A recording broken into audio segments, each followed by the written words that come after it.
Hi, neighbor. Welcome to We the Community podcast. This is your host, Amanda, or AZ for short, and I am bringing you yet another incredibly dynamic guest. Now, Miss Glennette Tilly Turner, who we will be hearing from on today's episode, is nothing short of extraordinary. She is a very gifted storyteller. She's an author, a historian, and an educator who has focused her life on educating the public about the Underground Railroad, particularly in Illinois. Glennette Tilly Turner and I met by complete chance, and I am so grateful that our paths have crossed. I have learned so much from her and hope to continue to do so, just as I hope you all learn from her in this episode. I'm just going to read you a few of her awards that are recent and upcoming in her life, and this is just a very small snippet of what she has accomplished. She was recognized by the Illinois State Historical Society with their Lifetime Achievement Award. She was awarded with an honorary doctorate by DePaul University in 2024.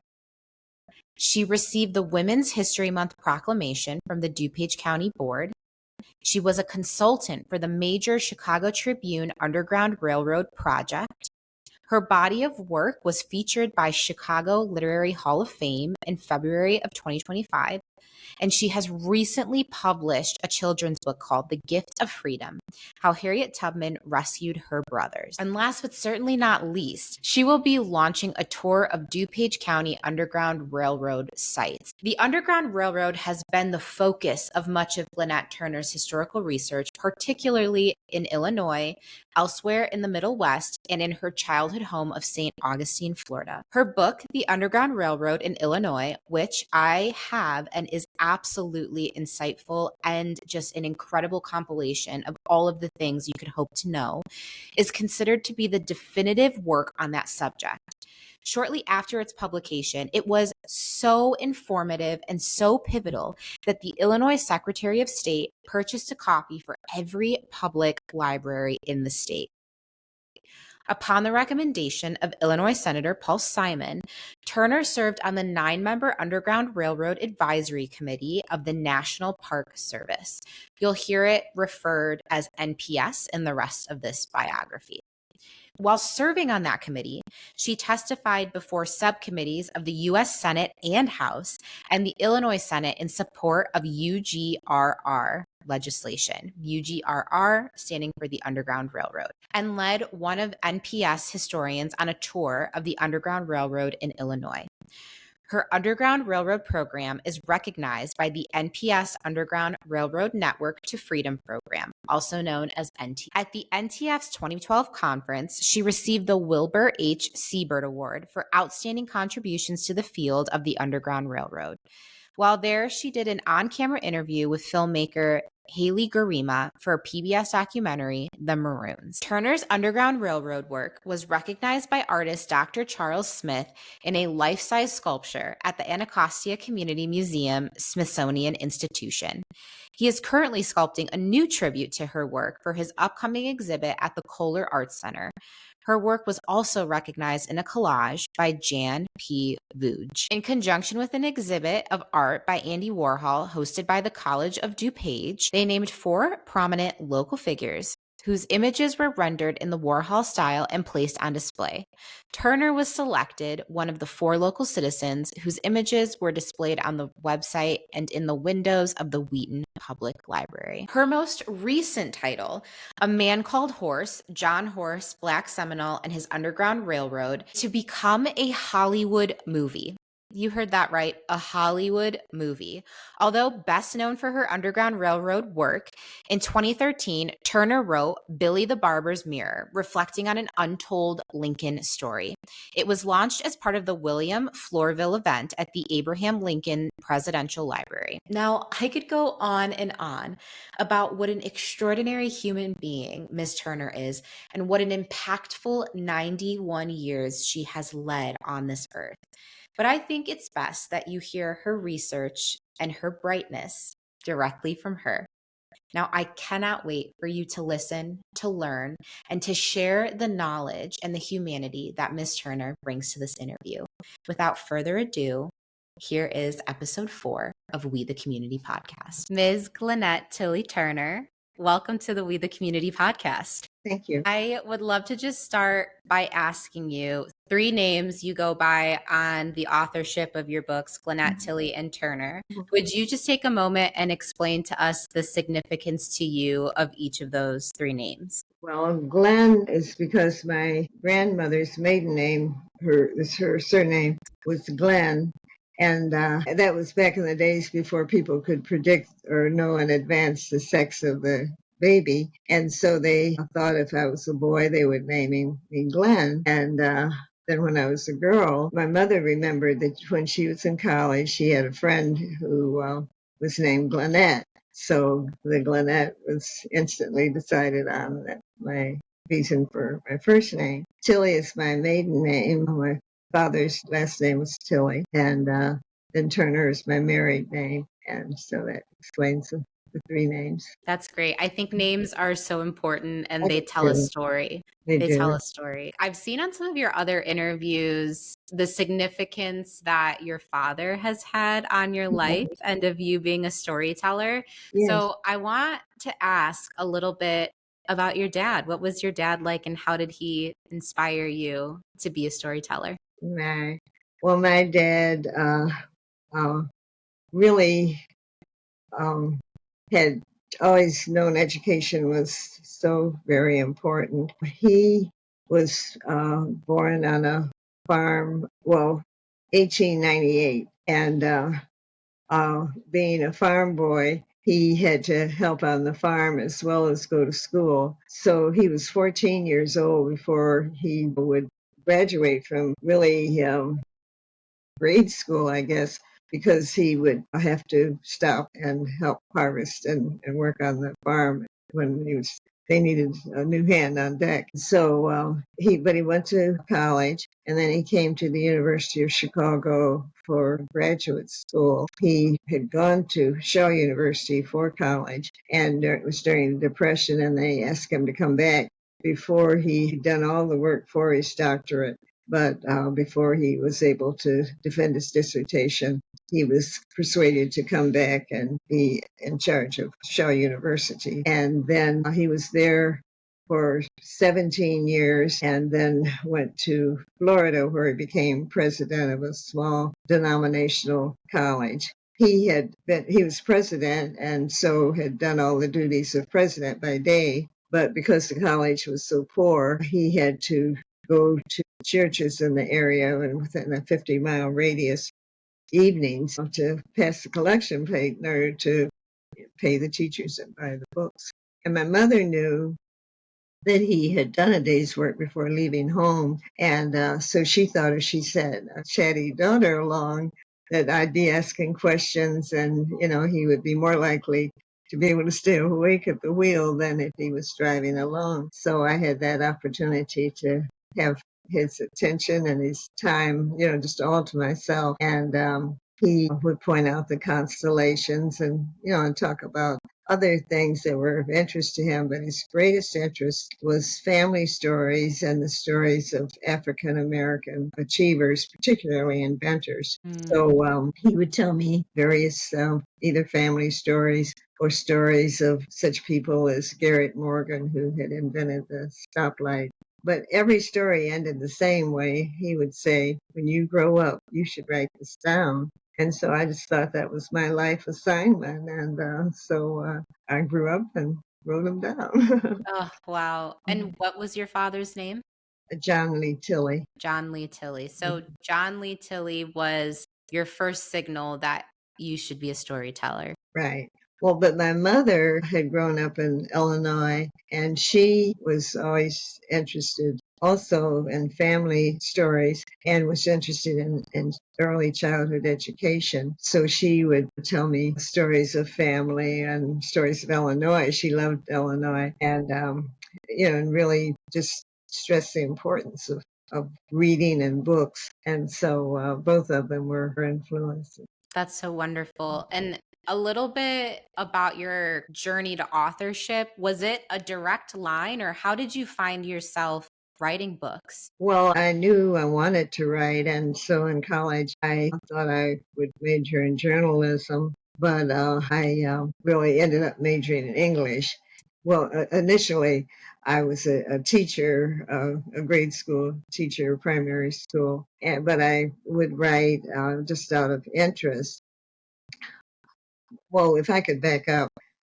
Please back My up. very first job out of college was writing advertising copy at a women's dress store on State Street, Charles A. Stevens. But we had a family friend who also wrote in advertising at another State Street store. And she lived in an apartment building in Hyde Park down the same floor as a children's book editor. Mhm. And one time they were emptying their garbage and the drop chute. And the editor said to my friend, we're looking for another children's author. And my friend said, oh, well, I know someone who, would like to write a book. And so that was how I really had an opportunity to write my very first book. And it was called A Surprise for Mrs. Burns, based on my teaching and where the children had given a surprise party for their teacher. So that was the theme of that first book. And about what year was that? Like around Well, what in the time? late 70s, I think 1978. Okay. Okay. I have to tell you, I am so intrigued by history and kind of the through line to current times, and Mhm. how when you're on certain streets, there's this like serendipity about, something that happened in the past and something that's happening now. And so I have to tell you, you said State Street, and I am recording this episode on State Street in Are you? Chicago, right across from Mhm. the Chicago Theater. Is that right? Yeah, yeah, Oh, yeah, that is yeah. okay. Well, Stevens was really down about uh, a block south of where you are. Wow. And so Wow. it Yeah. was right there.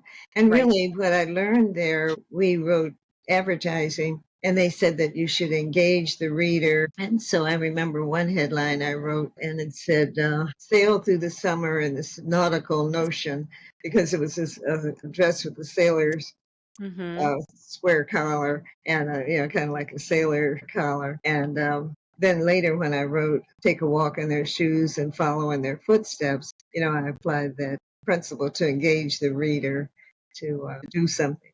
So you learn from every experience. Yeah, that's wonderful. This podcast was born out of the want and really the need for change makers to hear different stories and understand the impact that community has on each other, but also the greater kind of picture of what social change looks like. And I think storytellers are at the center of that. And so I want to ask your opinion. How do you think storytellers are central to our communities and the I growth of think our they're communities? pivotal. I really think they're the keepers of, they're the holders of the knowledge, but they're also the sharers of the knowledge. They Mhm. don't just keep it to themselves, but they really know the value of stories and share them and really try to uh, acquaint present and future generations with the stories and to feel the significance. Yeah, absolutely. And I feel like the interconnectedness of storytellers to the public can happen in any way, and in some ways in surprise. And so I want to tell the listeners how you and I met. Do you Mm, want to tell that story, or you want me to tell that you story? tell it. Okay. Well, how Miss Turner and I met was we were both going to a ceremony for a Congresswoman Ramirez out of the third district of Illinois. And I get a text from one of her staffers, and they say to me, do you mind picking up Miss Turner so we can honor her with an award? And I asked, where about you lived, and you live where I work. And so I said, sure, why not? We're both going in the same direction. And so out of two people who have never crossed paths, out of different generations and, just different storylines, all of a sudden our storylines crisscrossed and intersected. And we had this wonderful conversation on the way and an even better conversation on the way home. Mhm. And fast forward a few months, and here we are talking about your story and your Mhm. research on a platform that I just launched and is new to Mhm. me. And so the significance of storytellers sharing with one another and also amplifying each other's voices, I think, is so important, especially in a time like we're dealing with right now. I agree. So, with that, I want to ask you, what do you think is courageous about storytelling? Well, I think because you sometimes have to tell uncomfortable truths, but they are important and instructional to the hearers. So I think it's courageous. That's the most courageous aspect. When you think about all of the characters you've written about, whether real life characters or characters that are, fictional, what are some of those courageous characters or stories you've had to tell? Well, in fiction, the characters in a book called Running for Our Lives are two children whose parents had been enslaved, whose families are enslaved in Missouri. The mother and the children are separated from their father by a plantation, but under unique circumstances, they were able to escape together. But later, the parents and the children are separated, so the youngsters have to make their way on their own. Would you like to tell us about a character maybe that is not a fictional character, Mhm. a real character that existed that you felt it took you courage to write about, or that the character was courageous in some way? Well, I wrote two collective biographies of notable African Americans, and really, in some ways, each of the people featured were courageous. Bessie Coleman is one person who comes to mind, how she really was able to learn to fly, although she had been rejected in the United States, both because she was a woman and because she was a woman of color. And she went to France and learned to fly. Just really, then just flying at that time, was so new, and and it was just so courageous for anyone to become a pilot at that time. But she is the first example that comes to mind. So, when you think back about the most pivotal stories you've told, two of which sounds like the ones you just noted, and you reflect on these characters and those stories, what are some really important through lines that teach us lessons about who we are and how we should live our lives? Well, I think, first of all, just to be able to find uh, things that interest you and to just find a way to make a way, whether there is a way or not. Mhm. As General Grant used to say, find a way or make one. Each of these people did that. And I think of Louis Latimer, who, as you know, is the inventor of the incandescent, or the long or long lasting filament for an incandescent light bulb. Edison, of course, had the light bulb, but the filament burned out so quickly that it wasn't practical. But then Latimer learned on his own and really eventually not only invented the incandescent light, but he had developed a bathroom for trains and public conveyances, and did an early version of the elevator, but was really became so skilled as a draftsman that Alexander Graham Bell engaged him to draw the patent for the telephone. Wow. And of course, he worked for Thomas Edison and was an Edison pioneer for many years. So I think he's just an example of, um, just making a way out of no way. I think that we're in a moment in history, and for some people, just in a moment in their personal lives where Mhm. that holds so true that if there's find a way. And if there's not a way, make a way, Mhm. even when there is no way. Mhm. That is really powerful. I think we should all have that on like a t-shirt or a bumper sticker or something like that. And that brings me to the next section of questions I would love to ask you about. You have done extensive research on the Underground Railroad. And when we think of the phrase that you just said, when there is no way, find a way, that is a prime example that comes to my mind. While you're coming up with the idea to do this research, when did you realize there was a gap in published works about the Underground Railroad, especially in Illinois? Well, I'd been fascinated by accounts of Harriet Tubman, since grade school, Mhm. and always thought, though, that the Underground Railroad activities were limited to the Atlantic coast area. And then when we moved to Wheaton, Illinois, a new neighbor made a chance remark saying that she thought the Underground Railroad had operated here. And I just really couldn't imagine that she could be correct. But it piqued my curiosity, and I thought, well, it won't hurt to go and check it out. And I went to the DuPage County Historical Museum, and the curator said, well, we don't have any books on that entire subject, but we do have a couple history books that made reference to anti-slavery activity or, related subjects. And so it was, kind of like starting with a kernel of information that confirmed or seemed to confirm what my neighborhood said, but it raised enough questions that I wanted to know more and more and more. And so I've been on this quest all my life. I had gone to high school and college in Illinois, and no teacher or textbook had ever mentioned presence of Underground Railroad activities here. Wow. And so I just thought I not only needed to learn about it for myself, but also to write about it so that present and future generations could benefit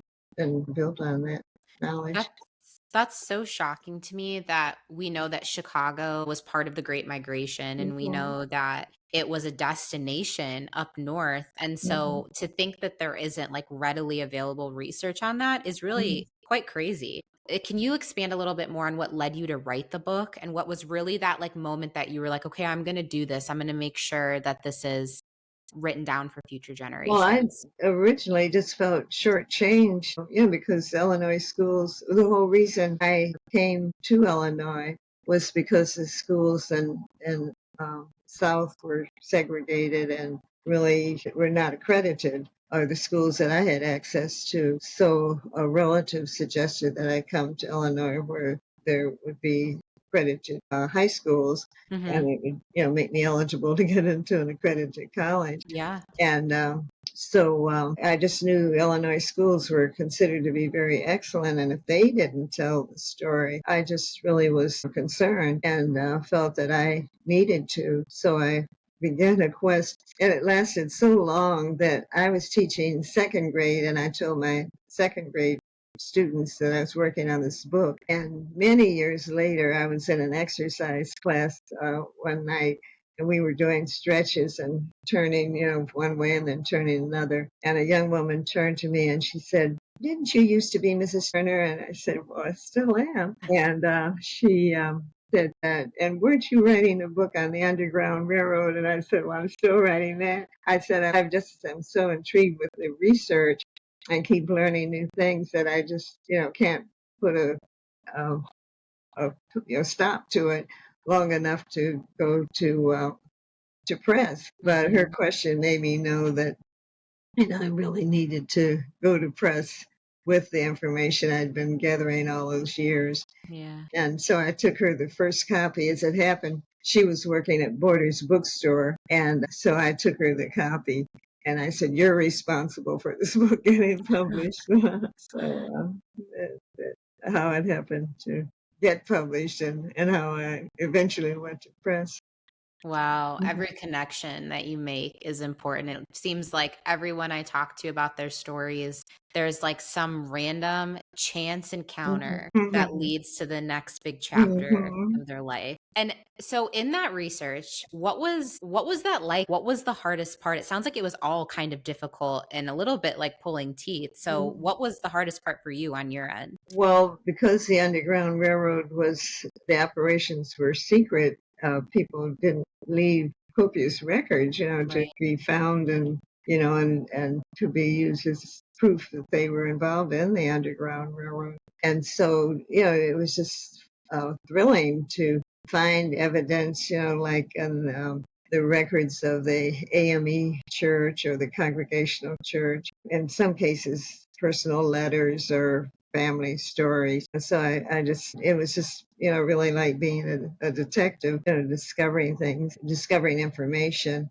There was a Fugitive Slave Act that really Illinois Senator Douglas had really authored, allowed people to be captured, both black and white Underground Railroad workers. And so it was really very dangerous, and it made it harder for to people were less likely to leave records, because they would be endangered if they were traced to be involved in the Underground Railroad. Wow. So if you quote unquote got free, you didn't necessarily stay free during that No, time. no. And really, people who had escaped were really, crime were used as object lessons if they were recaptured. The Fugitive Slave Act allowed slave catchers to come into the state of Illinois and capture people if they could. Wow. And then they were sometimes just given terrible punishments if they were taken back into slavery, like on a hot summer day to have syrup poured over them and Wow. or a hole dug and then put in the hole and flies and bugs or attract the honey. A person who's not able to even swat the flies, much less escape. But they were used as an object lesson to other Wow. enslaved people to don't even think about trying to escape. Wow. And to put this into context, I think that a lot of times when we hear things that happen in our history books, whether it's slavery, whether it's World War II and Nazis, and pick whatever you want in history, the word history, I feel like makes it feel so far away. But to put this into perspective, all this that you're talking about was 150 years ago, just about, right? That's maybe like a generation and a half, right? And you said that your father was born in 1898. Right. Okay, so it would have been maybe two generations. His father was born 1863, but he never said the year. He just said I died. I was born the year Lee surrendered. That was the Okay. way he kept it. So two generations, two and a Mhm. half in some cases for some families. Mhm. And I think it's really important to highlight that when we say history, I mean, that's nothing. That's It's nothing. very short. Yeah, Mhm. very short. Did you run into any surprises in the research along the way that you were just quite shocked by? Yeah, just some of the places were, just the ingenuity and the trust. I think, underground and the courage of enslaved Africans who escaped and of black and white free people who may have assisted them. It's just amazing, just see some of the creativity in the hiding places or ways of zigzagging or of um, or passing the word so that to give information to freedom seekers is the word that's best more used now than the word passengers on the Underground Railroad. Mm-hmm. But it was just amazing, and the risks people who were helping enslaved people took. It's just quite amazing. It just gives you such great faith in the potential of humanity. Wow. And so these freedom seekers, they came across a lot of different conditions in the Underground Railroad. I know like swamps was a big thing, right? To cross from the south to the north, like, navigating that. Can you expand on some of the pathways and conditions that the freedom seekers found on their way up north? Yes, I was just trying to think of one particular example that would be, well, one that's kind of unusual was there was I don't think this exactly answers your question, but it's an example that I've been interested in. It seemed that there was a young man from Southern Illinois who knew a slave holder, and he visited him. And one of the enslaved people that he saw there was named Priscilla. And um, then the person from Illinois came back home later during the Trail of Tears. Priscilla was one of the people who was in the Trail of Tears when the many Africans and Native Americans were forced to go west and end up in Indian country. So, or what was Oklahoma, it's called Indian country. And so this young woman, before she left Virginia, where she'd been enslaved, got some hollyhock seeds and put them in her pocket. And when she was with the people in the Trail of Tears, going through southern Illinois, she went through the town where this young man who had visited the South was, and they recognized each other. And as it happened, he was able to arrange for her to not go further on the Trail of Tears, but to stay there in southern Illinois. But she had these hollyhocks in her pocket, and they were planted. And of course, as you know, hollyhocks are perennials so, they just really came back every year. And I just thought that was, a lovely story with the flowers. But there were just so many variations. Lewis Latimer, who I mentioned earlier, had parents who were able to stow away on a boat, or really in a portion of the boat that was almost adjacent to the room where the sailors gathered, were in and out. And so the parents, and the mother was pregnant at the time, were cramped in this little hiding place, but couldn't, cough, or, even if they adjusted their position, this sound, they might make a sound that would be heard and they would be discovered. But they got to Boston, and Latimer was born. The father's name was George Latimer, and they were able to settle there, and then as a result, he was born in the North and had some access to opportunities that he wouldn't have had if he'd been born enslaved. That's incredible. I mean, just when you said if they moved, they'd make a Mhm, sound and could be mhm, discovered. I mean, mhm, I'm thinking of how nervous I get in like a small elevator, mhm. and to think, Probably no ventilation. yeah, and to just think on a boat, nonetheless, Mhm, something that's constantly rocking and there's mhm, movement and she's pregnant and there like everything relies on that moment. Like mhm, that's so incredible. And I just every time you talk and you're answering a question, I'm going back to what you said of if there is no way, mhm, find a way. In doing your research on this and in understanding all these extended circumstances of what was happening and the perseverance that needed to exist within these families and these freedom seekers, what advice do you have for this generation who is dealing with a different kind of challenge mhm. of ensuring that freedom remains in the ways that it's being challenged right now? What advice do you have for them, whether that's from your research or from your life? I think it is, well, if I may just show you my newest book, Yeah. it's The Gift of Freedom. It's one of the one of the many impossible things that Harriet Tubman did. But in the author's note, I wrote how Harriet Tubman really learned all she could and would apply it. But she also knew there were limits to what she knew. For example, she'd been denied the opportunity to learn to read and write. So, but she was able to connect with people who had abilities that she didn't have. She Mhm. learned to navigate by the stars, and she just really knew the flora and the fauna, and so many things that she'd observed about nature, that she was really very, very skilled. And she'd worked where she had an opportunity to meet some of the boatmen there near where she'd been enslaved, and she knew some of the Quakers, the white Quakers who were in the area. So she just put together all the pieces. And I think in present day. I mean, it's really kind of a timeless and universal recipe for, really achieving the maximum to go on your own strengths, but to also realize that there are limits and to recognize and draw upon the skills of other people.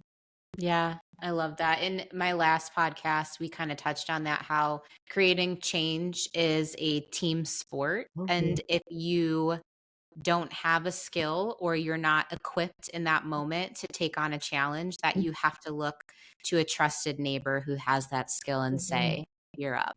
And I just think the whole thing of community to, in this present day, my mother used to point out how, or she'd raise the question, back during the civil rights period, about what, since the days of the Underground Railroad had, been an example of people, working together. And of course, the civil rights movement was an example. Chicago was really just such an example of how people of different ages, races, sexes, and type lines of work really work together. And I think, it's just a good feeling to know that, we did it once and we could do it again.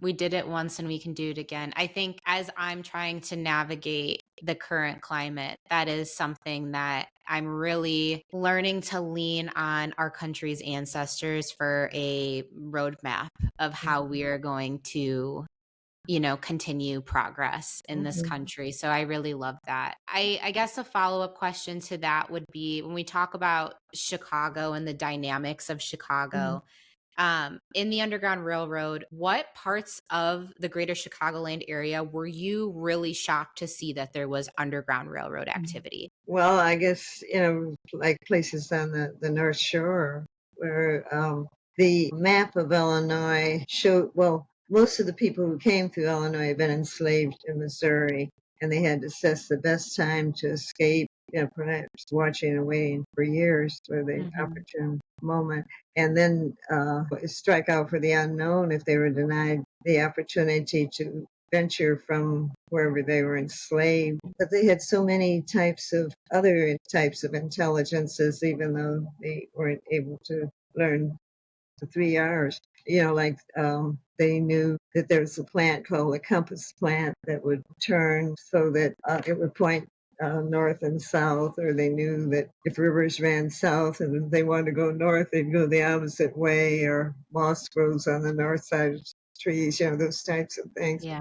Um, and also such things as if they were crossing a frozen body of water, to know that it was wiser to lay down and scooch across rather than, walking where you would be putting all your Wow. weight on one Yeah. foot at a time. But they, really, I think, utilized those to go back to the fact they were enslaved in Missouri, entered Illinois at river entry points like Quincy and Chester. And then if you look at the Illinois river system, how it leads northward, and then at about Ottawa it turns and goes east toward Chicago. And many of the towns along the way, Aurora and Batavia and Wheaton and Lombard, and all, leading to Chicago. And then Chicago was the terminus of most of the Illinois Underground Railroad, and it's singular that DeSable, who was the founder of Chicago, the first non-Native American to have a cabin here or to put down roots, Yeah. um, had pioneered in Chicago, and then Chicago was the terminus of the Illinois routes. And Oh. then many people settled here, and there was wonderful interracial cooperation in Chicago, and then many people went on to Canada to be really safe. So a lot of the areas you mentioned are in DuPage County, which is predominantly now a white area, Mhm. more conservative area of the Chicagoland area. And so I just think that growing up in DuPage County myself, it is something that I don't think we knew and we were taught in school. And so I think that that is something that we must adopt immediately, is to understand our roots and who we are, and kind of backtrack that value set and make sure that we're enacting that value set But we now. need to enact that value set rather than the fact that after many of the towns in DuPage and elsewhere had been involved in the Underground Railroad, had been sanctuaries for the Underground Railroad, were also sundown towns where after Juneteenth, black people came to settle in the north. They had to be off the streets by sundown, or they lived in limited areas. Or, for example, Avery Street here in Wheaton wasn't paved and didn't even have city mail delivery.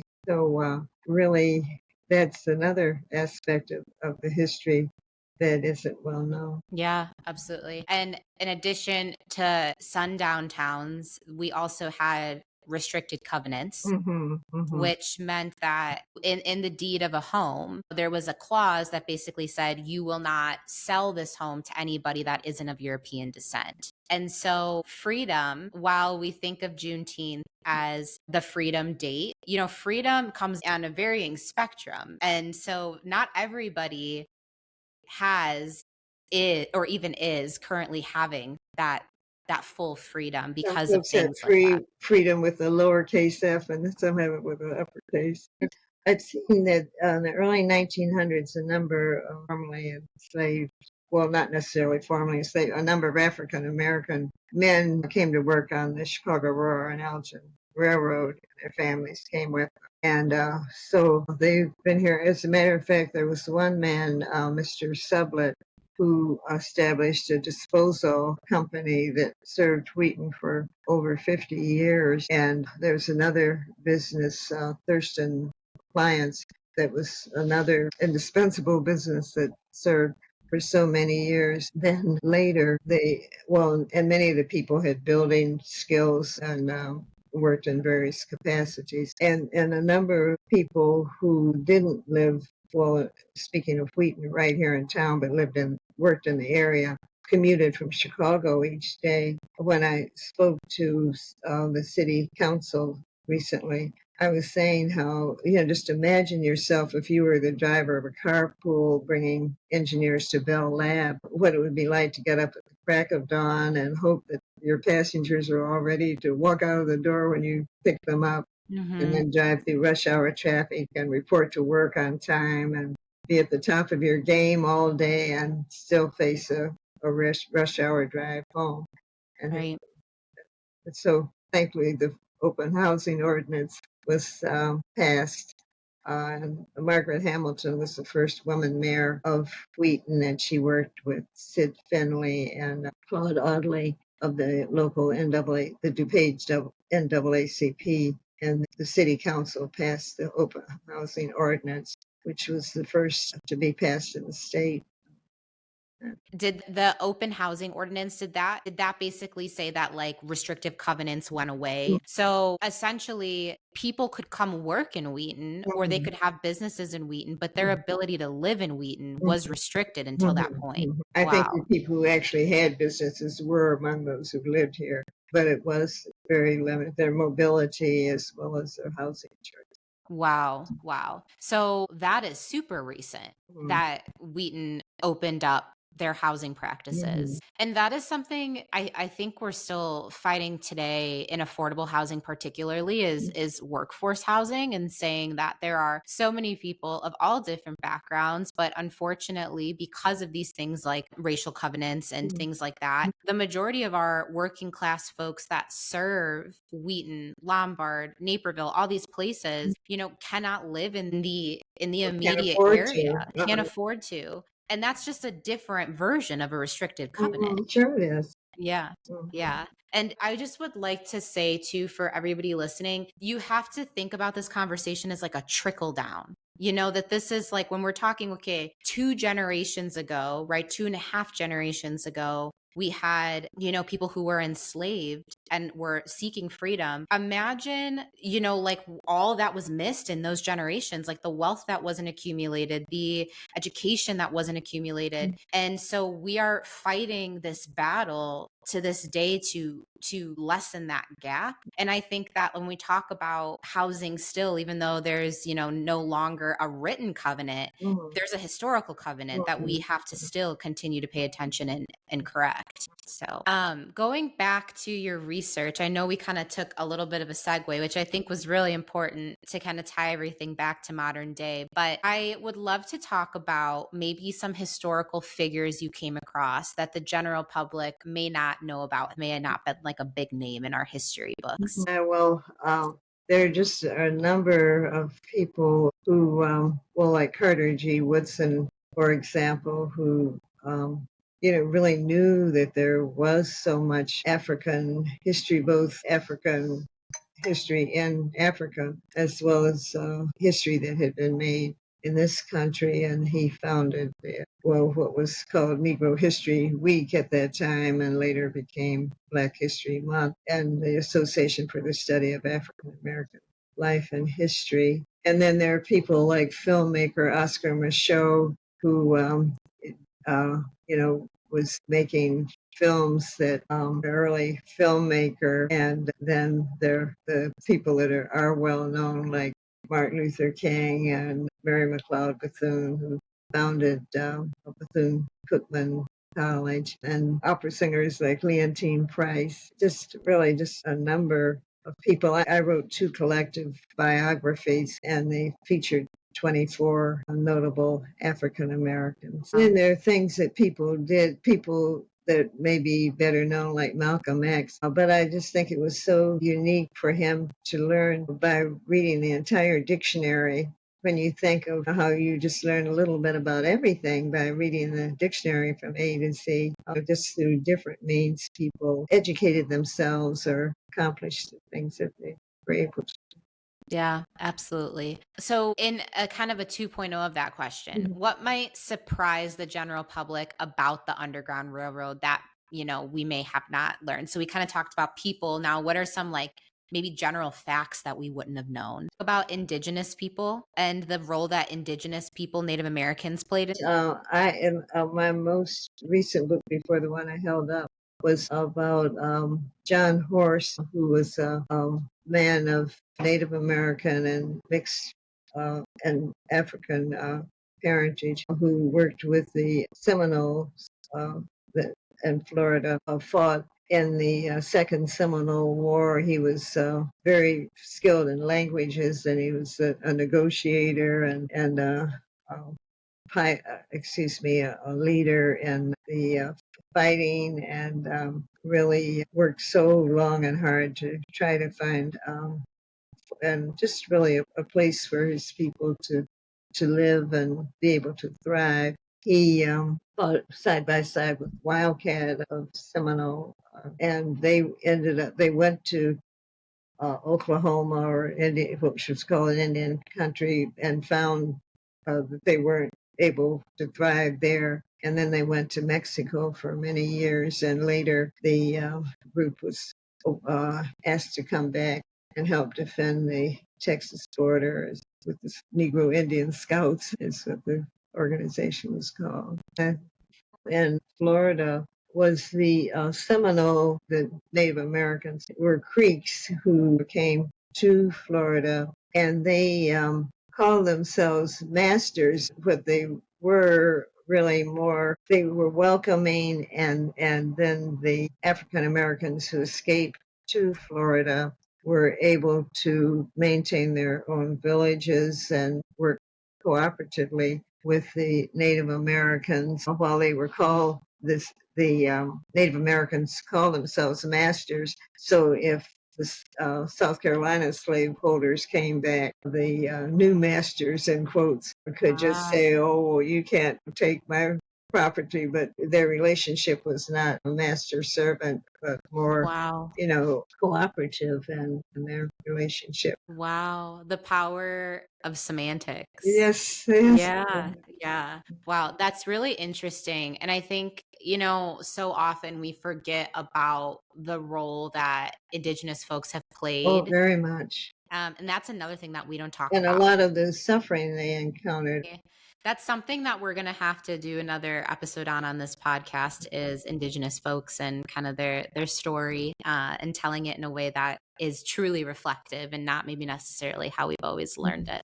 So one last story I want to ask you about that you had mentioned on another interview when we talked about the bravery of Harriet Tubman and the bravery of people now and how we have to lean on our skills and know what we don't know. I always think of that question of courage and relying on the fact that you are courageous and you are doing the right thing and that there's a power that is guiding you to do the right thing.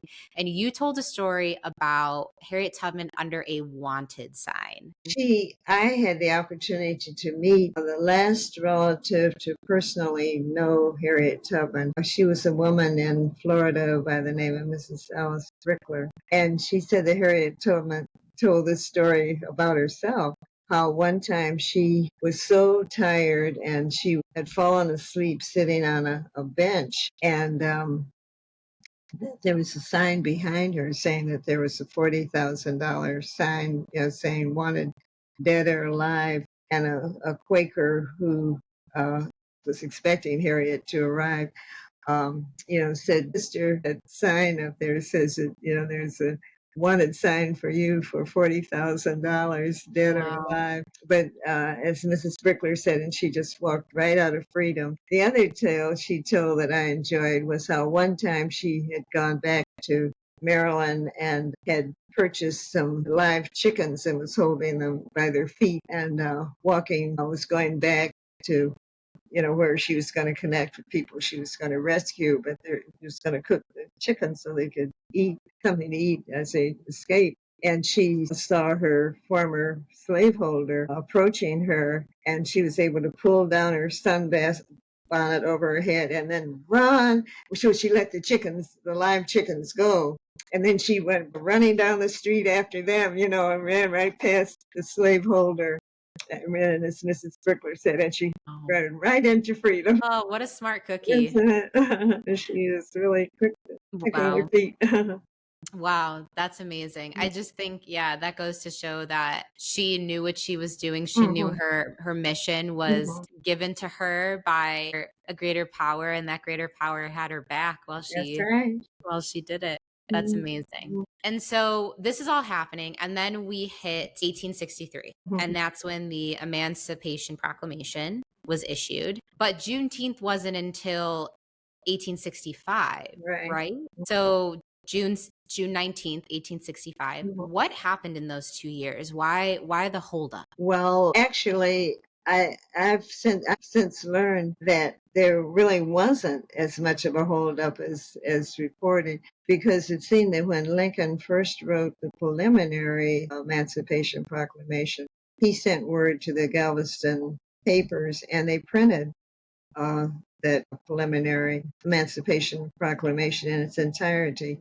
But the slaveholders didn't feel that they were part of the Union or had to, abide by anything the Union said. And of course, they weren't going to just voluntarily relinquish their enslaved people. And so they ignored it. And certainly the enslaved people overheard dinner table conversations if they were serving dinner in the big house and hearing that discussed. And then also Galveston was such a major seaport that the boatmen who had stopped at ports en route to Galveston undoubtedly had heard about the Emancipation Proclamation and somehow got the word to the enslaved people. So it was known, but they were not empowered to act upon it. And but then when General Garner came in 1865, and the people of Texas were to release the enslaved people, that was when it became effective. Wow. And that was General Order number 3. Yeah. So, I mean, it sounds like there was a lot at play there. It was the fact that we talk about it now in policy making, right? Like a policy is only good as it is enforced. And so, if there was no enforcement of it, but then in addition to that, there were probably, like you listed a plethora of other hiccups that went on, including the fact that a lot of times enslaved people did not read, right? So, if there were Right. papers Uh-huh. that came out, they relied on what they heard. Word of mouth, yeah. Yeah. There was one report that said that there were papers, so I don't know, there were some people who did know how to read, but really it's mostly word of mouth. Wow. Wow. And so this obviously happened again over 100 years ago, over 150 years ago, 160 years ago, really. And it did not become a national holiday until very recently. So can you explain how it became a national holiday? There is a woman by the name of Opal Lee who is sometimes called the grandmother of Juneteenth. And at age 98, she walked from Fort Worth to Washington, D.C. And so she was one of the major promoters of Juneteenth. And then Congressman John Connors and a number of organizations had worked for it. And then there was Senator Murphy, who sponsored the bill. Senator Murphy of Massachusetts, who sponsored the bill that actually led to the holiday being established.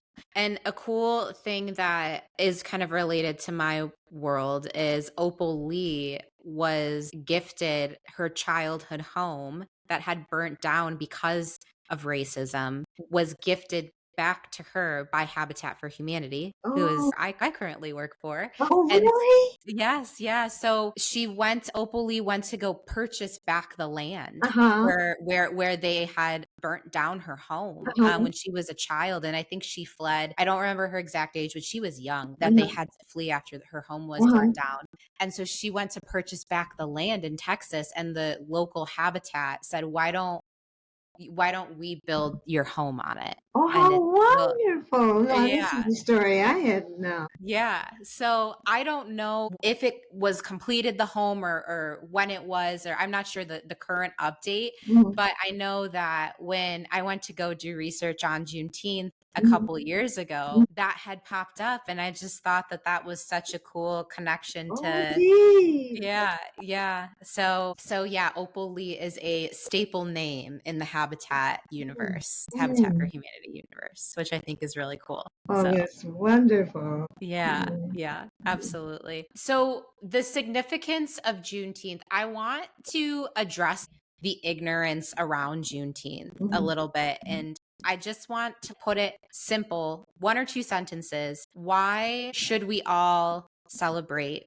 Juneteenth? And I'm talking for those who maybe don't fully understand the significance. Why should we all be celebrating Juneteenth? I think really just to share the joy or the significance of freedom, of how after for it to have been denied for so long, to just either personally experience it or vicariously experience it. I just think is just part of just the larger good feeling of humanity. Hmm. Just to realize how either important it is to you personally, or how meaningful it is to people that you know and Yeah.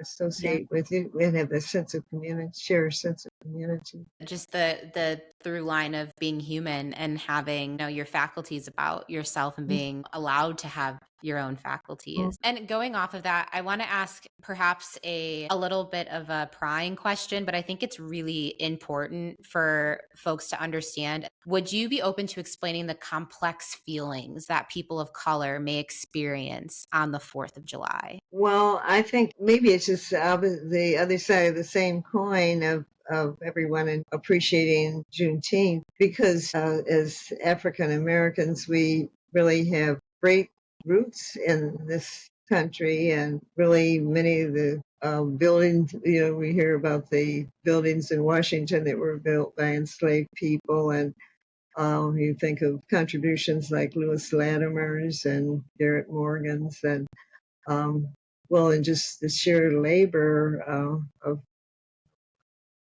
unnamed people, people whose names we don't know. And so I think the 4th of July is has significance. But I also know how Frederick Douglass expressed that, what to the slave is the 4th of July, of how it, really was ironic. I mean, it was just really uh, Mhm.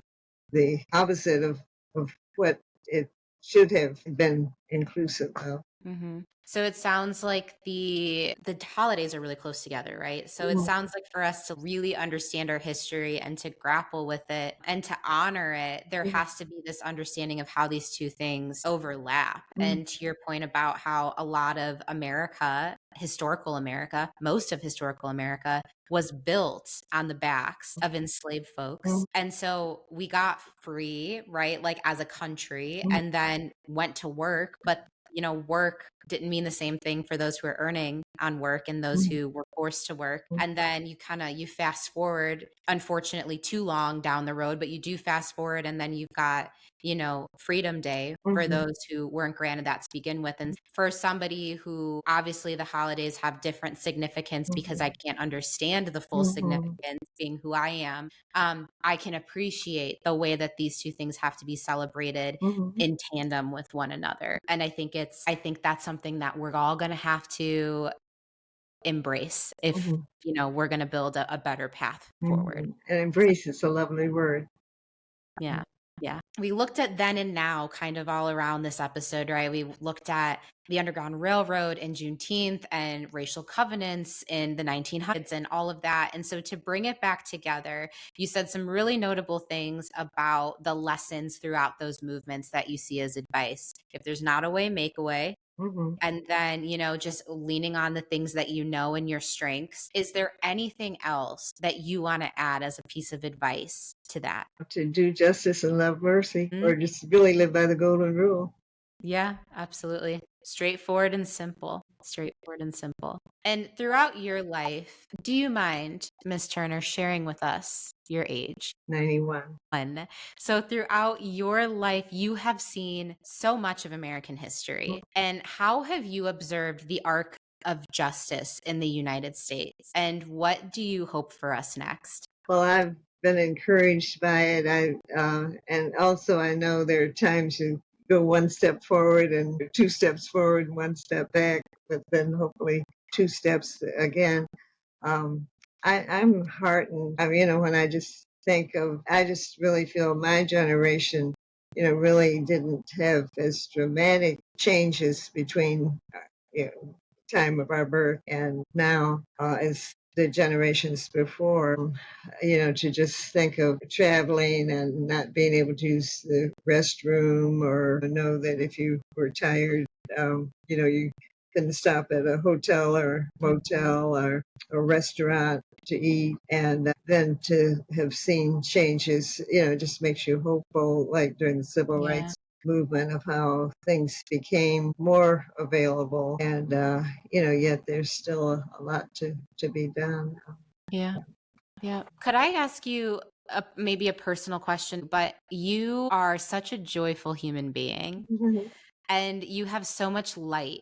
And to have seen the things that you just mentioned about not being able to stop at certain places or use the facilities or whatever it is, how do you stay or become this wonderful, joyful human being after seeing what you've seen? Like what kind of keeps you in that spirit? I just think hope, and I just think right will out, or, that right will win now. Um, Yeah. Yeah. That I'm good will just outweigh. optimistic. Yeah, yeah, absolutely. Do you have any warnings for us for the next generation to keep an eye out for something or to be careful of something? Really just don't miss the opportunity to connect and express your humanity and recognize humanity. So, I'm going to ask you now, Ms. Turner, kind of a series of questions that I ask every guest. And the first one is, who are one or two leaders you most admire and why? And they don't have to be traditional leaders. They can be someone you know personally. They could be anybody. They're not names of people. I just think each person has the potential to be a leader themselves, but with the people who are, really working for um, peace and who are, just making an effort to make it a better world. But I don't think of examples of individual people. I want to talk about one more thing that it just sparked in my head when you said it. When we were chatting on the way home from the event that we met at, you were talking about how your dad was involved with some voting rights efforts. And so when I said, oh, one or two leaders that you admire, I immediately thought of the story you told me about your dad and how not only was he a scholar and working in higher education, but he also worked in the Dr. voting King. rights movement. Yeah. Can you just tell us briefly a little bit about that? In Baltimore, when he moved from Florida to Baltimore, and many of the southern states had, just impossible laws were intended to prevent African Americans from being able to vote, and even had questions like how many bubbles in a bar of soap, which, of course, no one Wow. could answer.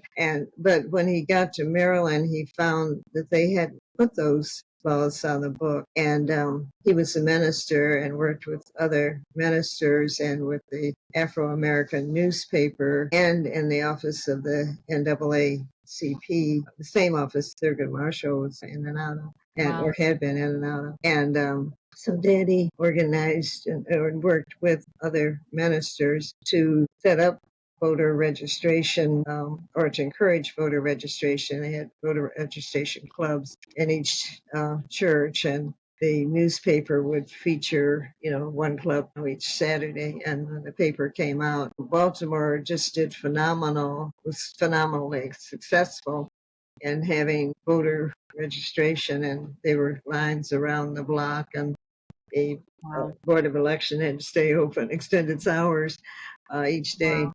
And Dr. King somehow heard of the work in Baltimore. It was not only my father, cooperation with other people there. And then Dr. King, when he started Southern Christian Leadership Conference, I had heard of Daddy's work, and I think probably they met at the National Baptist Convention because they were both Baptist ministers. And Dr. King asked him to come and be the first executive director of SCLC. Wow. But it was the year Dr. King was in India, and so much of the laws of the organization were set up for Dr. King to sign off on that it limited what Daddy could accomplish. And actually, Dr. King was somewhat chauvinistic, feeling that leaders should be male. And Stella Baker was the person who had the idea for the Southern Christian Leadership Conference. And she and Daddy were left in the office, just the two of them. And she didn't ever miss an opportunity to remind him, to tell him it should have been her. She should have been the one getting the credit and really should have had that job. And he agreed, but, was blindsided and didn't know in advance. Wow. That's incredible. I feel like all of the things you've experienced and all the people that you're like 1 degree away from, you were just born to be a storyteller and to keep all of the legacies moving forward. That leads me to one of my last questions, which is, what is the legacy that you hope to leave behind? That she tried to do justice and have mercy. Yeah. Simple, And like tell a story. And so what's next for Glennette Turner? Well, I'm going to start a new business this summer. It'll be tours, Underground Railroad tours of DuPage County. Oh my gosh. Wow. And I'll design it, and someone else will be the one to get on and off the bus. So we'll have a soul food lunch with peach cobbler and probably catfish sandwiches or jerk chicken, and go to the sites. There's Wheaton College, the Peck House, and the Blodgett House, the Peck House in Lombard, and the Blodgett House in Downers Grove are all recognized. Well, and also my Underground Railroad program are the 4 things that are recognized in DuPage County on the Underground Railroad. So we'll go to those sites. And there are other sites that are believed to be part of the Underground Railroad, but some have not been, authenticated. And Mm-hmm. so I think it will be a very nice tour. Yes, we'll Great. have to take it. Yeah, like Pierce Downer's house, it was believed to be a part of the Underground Railroad, and just little known in the growing mill. So casually, you said, I'm going to start a new business this summer. And anybody in the area should definitely take that tour. And so, last question, where can people find you in your books? Where should we go to Um, make sure that we can my purchase? website is UGRR. That's the acronym for Underground Road. So it's UGRR Illinois and Beyond.com. And they can go to that website. They can order the books and see a description of the books and all 13 of them, Wow. including this one. I love it. I love it. We'll definitely make sure that we link that so everybody can get a copy. You gifted me the book about the Underground Railroad, that extensive research. And it is wonderful and informative. And it's just, I can't say enough about it. So we'll definitely make sure that everything is linked so everybody can access it. But thank you so much, Miss Turner, for being with us and just sharing your light and your wisdom. This has been an incredible visit. So thank you Thank you. so I've much. enjoyed it. The feeling is mutual, Amanda. Thank you. Hey, neighbors. Thanks for tuning into the We the Community podcast. If you enjoyed today's episode, be sure to subscribe, leave a review, and share it with a friend. It really helps us out. You can follow us on Instagram at We the Community Pod for updates, behind the scenes content, our book suggestions, and more. Got a question, comment, or topic you want us to cover? Shoot us a message or email at wethecommunitypod@gmail.com. Until next time, stay curious, be kind, and keep listening. Catch you in the next episode.